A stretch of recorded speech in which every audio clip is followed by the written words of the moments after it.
Did you know that one product caused one of the biggest disruptions in e-commerce history? It's true, Dave Fogarty's oversized hoodies completely changed the way that we scale e-commerce brands. In today's video, I'm going to break down the exact strategies that he used to scale one of the biggest e-commerce brands in the world and tell you a bit about the history of how he got there. Before we talk about oversized hoodies and the strategies that he used to sell them, let's talk a little bit about Dave himself. So Dave is an Australian entrepreneur, and before the Oodie, he actually had a few failed businesses, like most of us. However, in 2018, Dave spotted a gap in the market that people wanted comfort while sitting at home. And he came up with the idea of a wearable blanket that you can wear around the house or even potentially at the beach, because he's Australian. And this couldn't have come at a better time. Let's remember, this only came a few years before COVID, the time where everybody was stuck inside and wanted cozy clothes. So how did the Oodie go from just another e-commerce brand to a global sensation?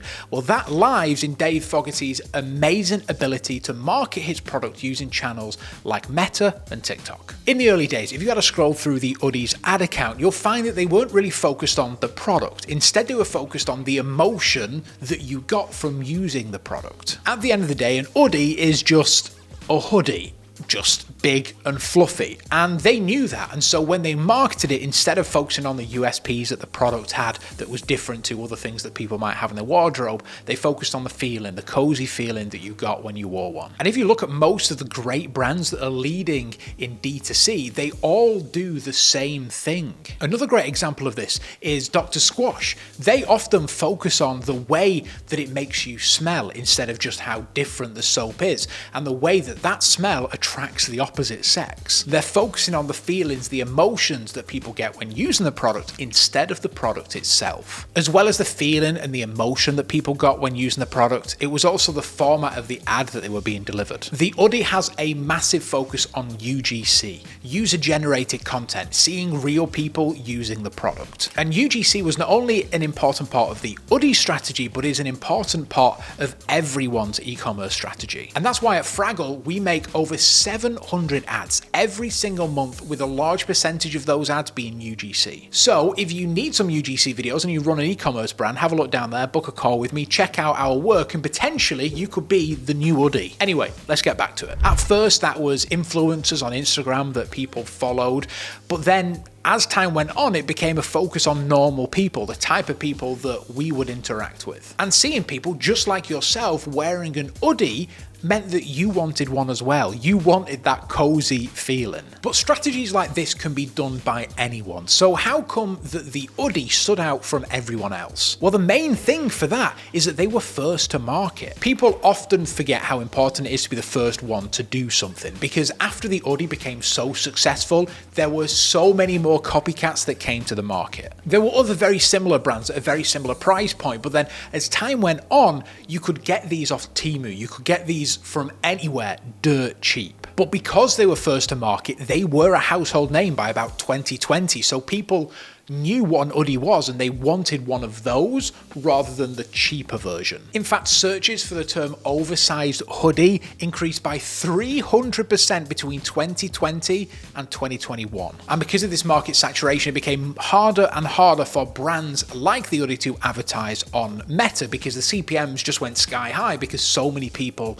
were searching it. When we look at any successful e-commerce brand that has risen above all others, it normally has a few things going for its favor. The first one is first to market, and as we found out, the Oodie did a great job at that. The next one is timing. As I mentioned at the start of this video, the Oodie came about in 2018, only a few years before the pandemic, where everybody was stuck at home. And so the amount of things that people were buying online rose, but then also the type of things that people were buying online changed. People wanted a hoodie to feel cozy because they were miserable and they were stuck at home, and the Oodie landed at the perfect time. But also a key thing that not many people know is that they diversified very quickly.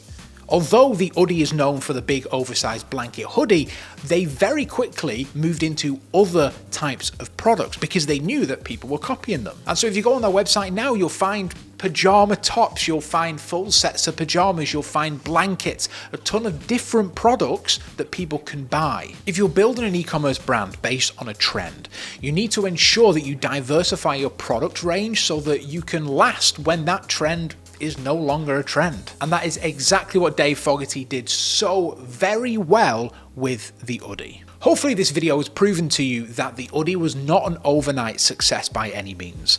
A lot of hard work went into it and a lot of great strategy went into it. They also had a lot of problems. I think they got fined at some point a crazy amount because their products weren't to the right standard for fire safety. Replicating the strategies that Dave Fogarty used to scale the Oodie is often not enough. And so if you want to work with an agency that can take care of your ad creative, then I'd love to have a chat with you. Fill out the form down below, book a call, and let's see if we can work something out. If you're not ready, no problem at all. You can replicate just a little bit of his success with another video that I made, 10 hooks that you can use for your Facebook and Meta ads. Anyway, thanks so much for watching this video. I appreciate all the time you've taken. Subscribe down below, and I'll see you in the next one.